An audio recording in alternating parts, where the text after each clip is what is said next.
अच्छा, तो आज स्मैकडाउन में कुछ ऐसा हो गया कि हमारे tribal chief universal champion Roman Reigns को भागना पड़ गया।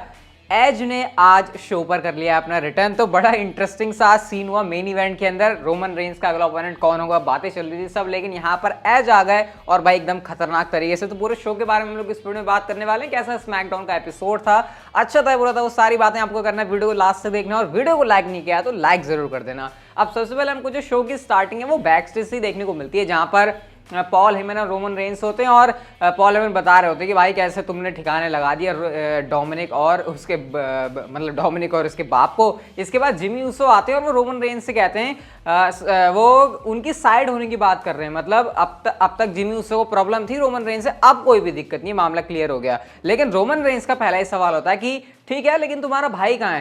तो जिमी ऊसो के पास कोई आंसर नहीं होता। लेकिन फिर वो कहते हैं कि भाई आज वो आया ही नहीं है यहाँ पर। तो रोमन रेंस कहते हैं भाई इस बंदे को मैंने मेन इवेंट ऊसो बनाया, इतने टाइम तक मैं इसको यहाँ तक लेकर आया और अब ये यहाँ पर भी नहीं है। जिसके बाद जिमी ऊसो कहते हैं कोई बात नहीं, मैं अपने भाई की कमी पूरी कर सकता हूँ। तो रोमन रेंस कहते हैं ठीक है, अगर तुम ऐसा कर सकते हो तो बढ़िया है। इसके बाद क्या होता है, हमको बाद में एक और सेगमेंट देखने को मिलता है जहां पर पॉल हेमन ये कहते हैं जिमी ऊसो से कि रोमन रेंस चाहता है कि आज तुम एक मैच जीतो ताकि तुम अपने आप को एक तरीके से प्रूव कर सको। तो आज शो पर जिमी ऊसो को अपने आप को प्रूव भी करना था, किया भी काफी हद तक, लेकिन खैर उसके बारे में बात करेंगे बाद में। इसके बाद गाइस हमको क्या देखने को मिलता है, बियांका ब्लेयर जो कि होती है रिंग में और वो एक तरीके से सेलिब्रेट कर रही होती है अपनी विक्ट्री को। वो बेली को एक बुली बुला रही होती है कि कैसे उन्होंने उनको इतना परेशान किया, यो भी है वगैरह। मतलब एक तरीके से उनका सेलिब्रेशन सा चल रहा होता है यहाँ पर, अपने वो जो काम है उसको गिना रही होती है। इतने में थीम सॉन्ग प्ले होता है स्मैकडाउन सेवर सेथ रॉलिंस का। वो रिंग में आते हैं और वो कहते हैं देखो हम दोनों कितने सिमिलर हैं, हेल इन अ सेल में तुम भी जीती, हेल इन अ सेल में मैं भी जीता। लेकिन वो कहते हैं हाँ ठीक है, मेरे जितना तुमने डोमिनेट नहीं किया, लेकिन इसका मतलब ये नहीं है कि हम सेलिब्रेट नहीं कर सकते। सेलिब्रेट हम दोनों साथ में कर सकते हैं।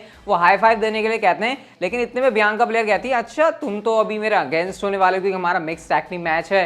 तो इतने में सेथ रॉलिंस कहते हैं हाँ वो बात तो ठीक है, मैं इसीलिए तो हाई फाइव देना चाह रहा हूँ क्योंकि अभी थोड़ी देर में जब बेली आकर तुमको फोड़ेगी तो तुम तो किसी हालत में रहने नहीं वाली हो। इसके बाद क्या होता है कि बेली भी आ जाती है और बेली कहती है कि वैसे तो मैं तुमको कॉन्ग्रेचुलेट करने आई थी, लेकिन ये तुम्हारा जो रोना धोना है ना अभी भी ये खत्म हुआ नहीं है। और उसके बाद क्या होता है, ये दोनों आपस में लड़ने लग जाते हैं। सेथ रॉलिंस ने तब तो बीच बचाव कर लिया जब बेली पिट रही थी, लेकिन जब बेली मारने आई बियांका ब्लेयर को तब सेथ रॉलिंस बचाते नहीं है। और फिर आते हैं सिजारो, इनके बीच जो आपस में ब्रॉल हो जाती है और रिंग में स्टैंड टॉल करते हैं सिजारो एंड बियांका ब्लेयर। इसके बाद क्योंकि आज इनका मिक्स टैग टीम मैच हो रहा था तो वो भी हमको देखने को मिलता है। अच्छा मिक्स टैग टीम मैच था, लेकिन मिक्स टैग टीम मैच के अंदर ना अगर ऐसा हो कि मेल बंदा फीमेल के ऊपर भी अटैक करे तो शायद थोड़ा सा ज्यादा मजा आता है। ये मैं नहीं कह रहा कि उनको पिटना चाहिए, कहीं तुम समझने लग जाओ मैं चाह रहा हूँ कि भैया मेल आकर फीमेल को तोड़ दे, वैसा नहीं, छोटा मोटा जिसको देखने में मजा आए तो वो फ्लेवर अगर आ जाए तो और मजा आएगा। लेकिन हाँ इस मैच के अंदर आपको अच्छा एक्शन देखने को मिलेगा। बाकी रिजल्ट कुछ ऐसा निकलता है जब हम लोग देखते हैं कि बियांका ब्लेयर अपना फिनिशर किस ऑफ डेथ लगाने की तैयारी में होती हैं। इतने में सेथ रॉलिंस आते हैं और उन्होंने ऐसे टेढ़े मेढ़े घूम घूम के बियांका ब्लेयर को एक तरीके से धक्का लगा दिया, जिसके बाद वो जो मूव परफॉर्म करने वाली थी वो होता नहीं है। और उसके बाद रोज प्लांट लगा के बियांका ब्लेयर पिन हो गई है, बेली ने उनको पिन कर दिया। और उसके बाद सेथ रॉलिंस और बेली दोनों ही काफी ज्यादा खुश होते हैं। तो इस तरीके से हमको मिक्स टैग टीम मैच देखने को मिला। अब समझ नहीं आ रहा कि सिजारो सेथ रॉलिंस क्या सीन बनने वाला है, लेकिन फिलहाल ये चीज थी आज के एपिसोड से। इसके बाद हमको देखने को मिलती है शिंजुके नाकामुरा की ताजपोशी। जैसे कि आपको पता है क्राउन तो वो जीत गए कॉर्बिन से ऑफिशियली लास्ट वीक ही। तो इसके बाद क्या होता है, पूरा आज ऐसे माहौल सा बना हुआ था, बिल्कुल किंग के बैठने की जगह है और ये ताजपोशी हो रही है। नाकामुरा और रिक बुक्स तो बहुत ज्यादा खुश हैं, लेकिन बैक स्टेज से किंग कॉर्बिन भी, बैरन कॉर्बिन बोलना चाहिए वैसे, वो देख रहे होते हैं और वो इस पर काफी ज्यादा नाखुश होते हैं। अजीब सा लम्हा मुझे लगा है सही में, अब जब वो किंग बन गए कि भाई एक बंदा वो जीता था उससे तुमने ले लिया। खैर जो भी है, मनी इन द बैंक लूट जाता है, ये तो फिर भी क्राउन था। इसके बाद गए एक इंटरेस्टिंग बैकस्टेज सेगमेंट था जहां पर सोनिया डेविल एडम पियर्स के पास सेथ रॉलिंस जाते हैं और वो कहते हैं कि रोमन रेंस ये जो करने वाला है, अगर ये रिलेटेड है कि अगला बंदा कौन होगा यूनिवर्सल चैंपियनशिप के लिए इन लाइन, तो भाई मैं तुमको बता देना चाहता हूं कि मेरा वक्त अब आ चुका है। उन्होंने कहा तुम मेरी सारी अचीवमेंट देख लो, मैं पक्का इस वाले रोल के लिए आ जाऊंगा। मतलब तुमको किसी और दूसरे बंदे को देखने की जरूरत नहीं है इसमें। यहाँ पर सोनिया डेविल और जो एडम पियर्स है वो कह रहे होते हैं ठीक है हम तुम्हारी बात को कंसिडर करेंगे। तो अब तक शो पर लग रहा था कि सेथ रॉलिंस आने वाले हैं रोमन रेंस को चैलेंज करने के लिए और कुछ सीन बैठेगा, लेकिन खैर आगे जाकर कहानी बदली, उसके बारे में आगे ही बात करेंगे। लेकिन नेक्स्ट हमको देखने को मिलता है बिगी वर्सेस अपोलो क्रूज के बीच में मनी इन द बैंक का एक क्वालिफायर मैच। और क्योंकि ये इंटरकॉन्टिनेंटल चैंपियनशिप के लिए नहीं है तो मुझे लगने लग गया था नहीं भाई बिगी यहाँ पर जीतने वाले हैं, क्योंकि ऑलरेडी अपोलो क्रूज के पास चैंपियनशिप है। तो बिगी यहाँ भी हार गए तो भाई वो रहेंगे किस काम के। और सेम हमको ऐसे ही देखने को मिलता है इस मैच में। कमांडर अजीज ने फिर से चुल करने की कोशिश तो करी, लेकिन इस बार उनको भी सेटल कर दिया गया था, भगा भी दिया गया था उनको वहां से। और एंड में जो बिगी है उन्होंने बिग एंडिंग लगा के अपोलो क्रूज को हरा दिया और अपना जो स्पॉट है वो मनी इन द बैंक के इस मैच में कंफर्म कर लिया है। बहुत ही ज़्यादा इंपॉर्टेंट मैच ही बिगी के लिए होने वाला है, क्योंकि अपना सिंगल्स रन अगर उनको बहुत आगे तक लेकर जाना है तो भाई इस हिसाब से यहाँ पर शायद उनके साथ कुछ बहुत ज़्यादा अच्छा होना ज़रूरी है। इसके बाद हमको सोनिया डेविल देखने को मिलती हैं, जहां पर वो इस बात को अनाउंस करती हैं कि जो कार्मेला है उनका स्पॉट हो जाता है women's money in the bank के लैडर मैच में, क्योंकि वो ऑलरेडी इसको पहले जीत चुके हैं। तो इस हिसाब से जो है उनका स्पॉट यहाँ के लिए बन जाता है। कार्मेला कहती है कि ठीक है मेरा स्पॉट बन गया, लेकिन जो उनका नया नहीं है वो अभी चल रहा कैच फ्रेज की वो मोस्ट ब्यूटीफुल वुमेन है इन द वर्ल्ड। तो इसके बाद वो ऐसी गाना गा रही होती है, लिव मॉर्गन आती है, वो कहती है अरे ये बंदी कैसे आ गई, मैंने तो इसको हराया है इससे पहले, तो मेरी भी तो एंट्री बननी चाहिए ना। इस पर सोनिया डेविल कहते हैं ठीक है तुम दोनों का मैच हो जाएगा, अगर लिव मॉर्गन तुम जीत जाती हो तो तुम्हारा स्पॉट भी कंफर्म हो जाएगा। हालांकि अगर कार्मेला हारेंगे तो उनको मैच से निकाला नहीं जाएगा।